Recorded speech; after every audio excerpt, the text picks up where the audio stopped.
We're ready to start when you guys are.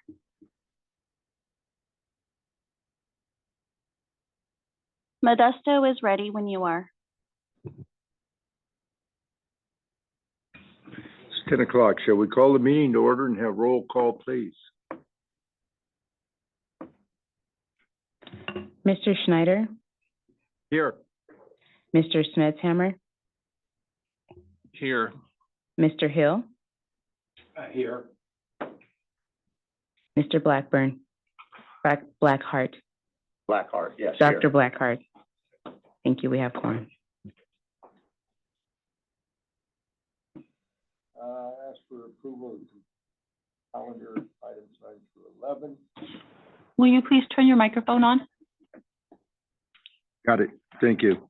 Approval of consent calendar items 9 through 11, including the minutes from the August meeting and next scheduled meeting.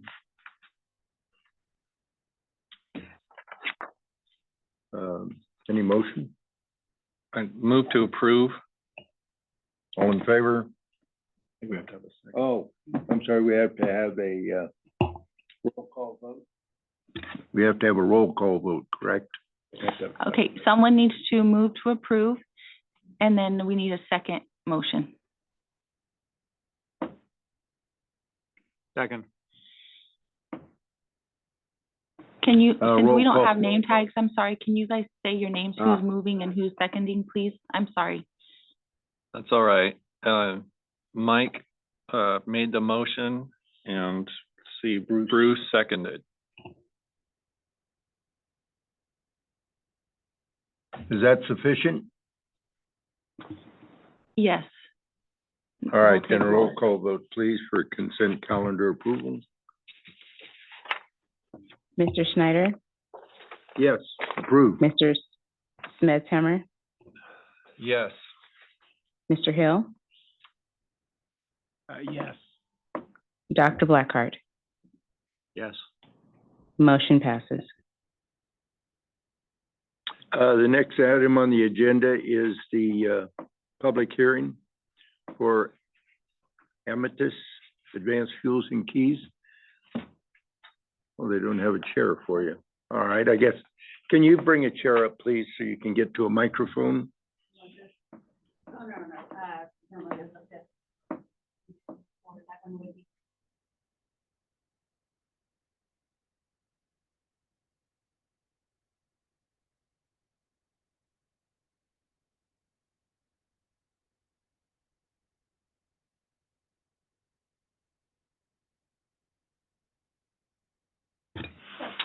And I'd ask all people willing to give testimony in this item to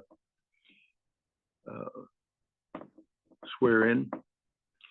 Do you swear that, I do need it, tell the truth. Swear to tell the truth, the whole truth, and nothing but the truth, so help you God. I do. I do.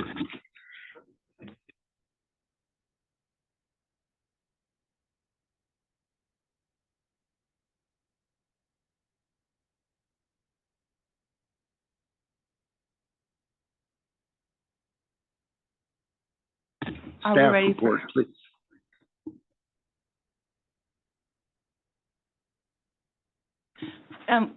Will the petitioner please identify yourself and spell your last name? My name is Justin Stocker, S-T-O-C-K-E-R.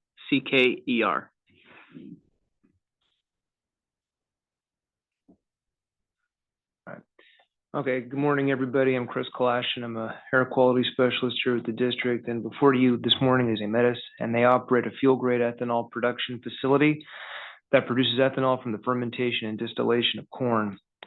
The facility also produces a byproduct that's called distiller's grain that is sold as feed for dairy cattle and poultry facilities. In the production of ethanol, VOCs are off-gassed and need to be reduced so that they do not enter the atmosphere uncontrolled. The facility utilizes an RTO to control VOC emissions by at least 99.5%. This RTO is approximately 16 years old and has operated continuously at the facility for 6 years. AMATIS has identified the need to conduct maintenance on the RTO to ensure mechanical integrity and ongoing performance. Maintenance is scheduled to take place over a 6-day period, and this will start on June 16, 2024. During the maintenance activities on the internal components, AMATIS will lose the ability to maintain the 1500 degree Fahrenheit in the RTO for proper destruction of VOCs. The facility will reduce production during the variance period so that emissions will be greatly minimized as compared to usual. AMATIS has requested a short variance from the applicable requirements of district rules in addition to the applicable conditions of the subject permits. The requested short variance would be for a consecutive 6-day period that will occur sometime, well, not sometime, but that will occur between June 16, 2024 and June 21, 2024 inclusive. If granted, the variance will allow for the continued ethanol fermentation while the RTO is shut down for the proposed maintenance. AMATIS has estimated that VOC emissions over the variance period could be as high as 15,560 pounds of VOC. Maintaining compliance would require a facility shutdown, and AMATIS has indicated that they would lose approximately $600,000 each day that they are not in operation, as well as losing market reputation.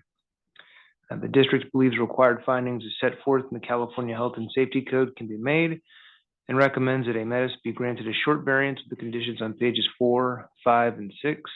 And this concludes the district's presentation. Thank you very much. Thank you very much. Do you have anything to add to that comment from staff?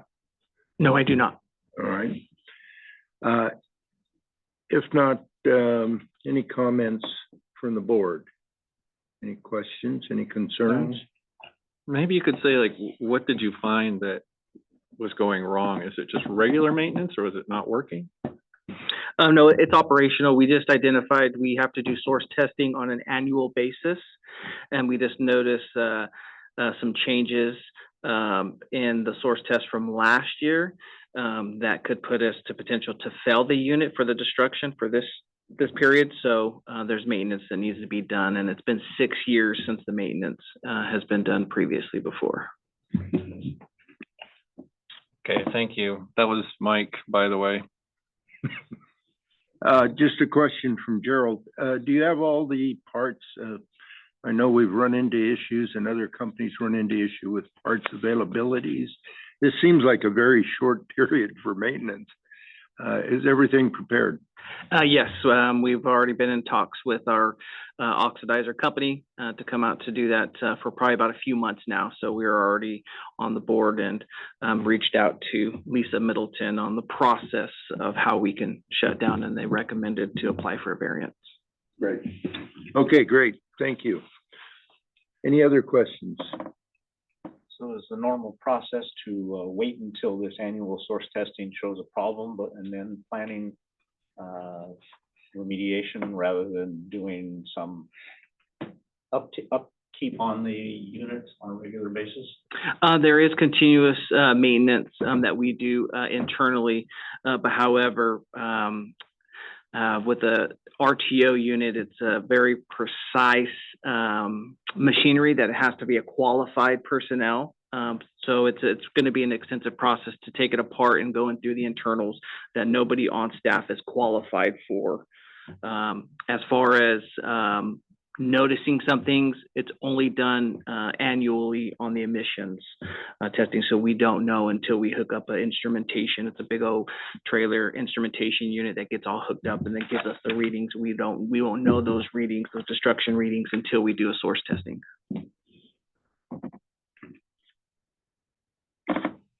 And this maximum of 15,560 pounds of VOCs that might be off-gassed without the RTO, how does that compare to the usual? What's the usual amount over a 6-day period with the RTO in effect? 15,000 sounds like a lot. Yeah, that's a great question. Off the top of my head, I couldn't give you a precise number. I'd have to go back through our source test report on that. But I believe the destruction is 99.5%. It's a very, very, very high destruction rate that we have to adhere to the air district's rules. And how much are they planning on decreasing this amount?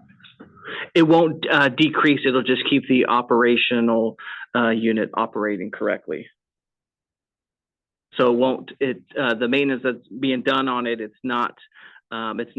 shouldn't increase the number. It's just it's to have the unit operating correctly, so we don't have any operational interference. Yeah, I understand that. Yeah. But it says that while the unit is down, that they're going to try to minimize the. Oh, sorry. I apologize. So we intend to lower the grind rate. So we grind usually about 3.2 million pounds of corn a day, 3.3. So we plan to go on about a 2.9, 2.8 million. So that'll bring the down, and that's the maximum. We are really shooting for a 3-day maintenance period. The 16th is going to be, we have to turn the unit off. It has to be cooled down for 24 hours before anybody can open that up, because it usually runs about 1,600 degrees. And then our contractor's estimating 3 days, but we wanted to give us a 2-day lenience just in case if they see something else that they see that becomes an issue. Okay, thank you. Yeah, absolutely. That was from Dr. Blackburn. Blackhart, sorry. Any other questions from the board? Hearing none, we'll enjoy a motion. We need to ask for public comment, please. Thank you. Any comments from the public? No public comments here in Modesto. No Hearing public none. comment. Oh, sorry. No public comments in Fresno and seeing none online. Thank you very much. Hearing none, I'll now enjoy a motion. So this is Mike, and I move to approve the petitioner Amatis Advanced Fuels Keys Incorporated for a regular short variance set forth in docket number N2401S with the required, how many findings? 6 findings of the Health and Safety Code adopted by reference as set forth in the staff report. The variance shall be effective for a period of June 16th, 2024 to June 21st, 2024. And shall be subject to the conditions on pages 4 to 6 of the staff report. Isela, do we need to correct this? Because Mike, I believe you, I'm sorry? Because I think you said regular short. It's a short. I'm sorry about that. I will amend that to say short variance.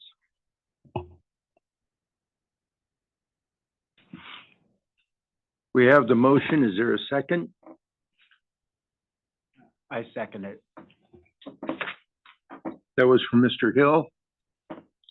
Roll call vote, please. Mr. Schneider, Approved? Mr. Smedhammer, Yes. Mr. Hill, Yes. Dr. Blackheart, Yes. motion passes.